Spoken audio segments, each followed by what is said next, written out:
Do you blame KD for wanting out of Brooklyn?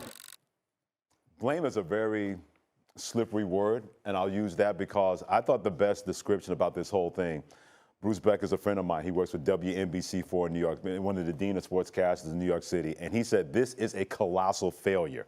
And I thought that was the perfect description for what has gone on. 3 years to the day, when Kevin Durant left the Golden State Warriors, 3 years to the day later, he decides that he wants out, that he is done. So I'm not going to put all the blame on him for wanting out of Brooklyn, but I will say this. Kevin Durant, this is what you get for aligning your force with Kyrie Irving. And people can say, oh, Freddie, you're a Kyrie Irving hater. I don't hate on Kyrie Irving.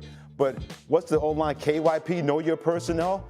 You got to know who you're getting involved with, your Kevin Durant. You decided to leave the Guardians of the Galaxy, known as the Golden State Warriors, a place that you left to go from Oklahoma City to go to Golden State because you wanted to play basketball the right way. And you did that and had a great run with Golden State. And then all of a sudden, you wanted to align yourself with a very mercurial person, not guard, but mercurial person in Kyrie Irving, who's always going to be about Kyrie Irving. What did you think was going to happen? Kevin Durant, easily one of the greatest NBA players of all time with one of the most turbulent and polarizing careers of any sports athlete. Almost anything he does will spark controversy, and him requesting a trade will be no different. Now everyone is wondering where the best trade destinations are for him, and I'm here to give it to you guys. Now obviously everyone watching this video will have a different trade than me, and that's how it should be. But these are the trades that I feel like will help both sides equally. Now if you have a different trade than the ones I'm about to present, make sure you leave a comment in the comment section down below. And make sure you leave a like and subscribe if you haven't already, and let's get right into these trades.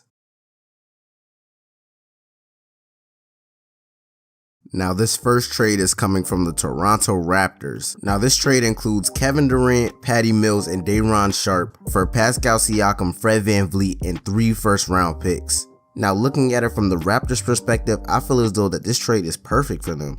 I mean, trading Fred VanVleet really gives Scottie Barnes the green light to play make for the offense now. And as we saw last year, he was fully comfortable doing that. And I feel like converting Scottie Barnes to that one position really gives them one of the most dynamic offenses in the league.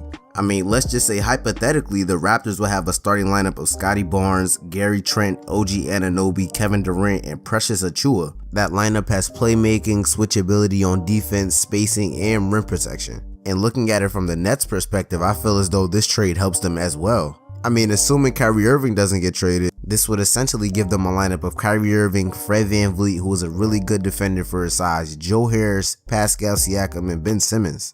And assuming they do trade Kyrie Irving, they could get even more complementary pieces and get some more size in the backcourt. And having 2 guys like Pascal Siakam and Ben Simmons in your front court is really good for your defense. You've got 2 versatile defenders who can switch ball screens and run the floor for you. Kinda like how the Warriors ran their death lineup in 2016 and 2017, I feel as though the Nets can emulate that. So after looking at this trade from both perspectives, I feel as though this trade is perfect.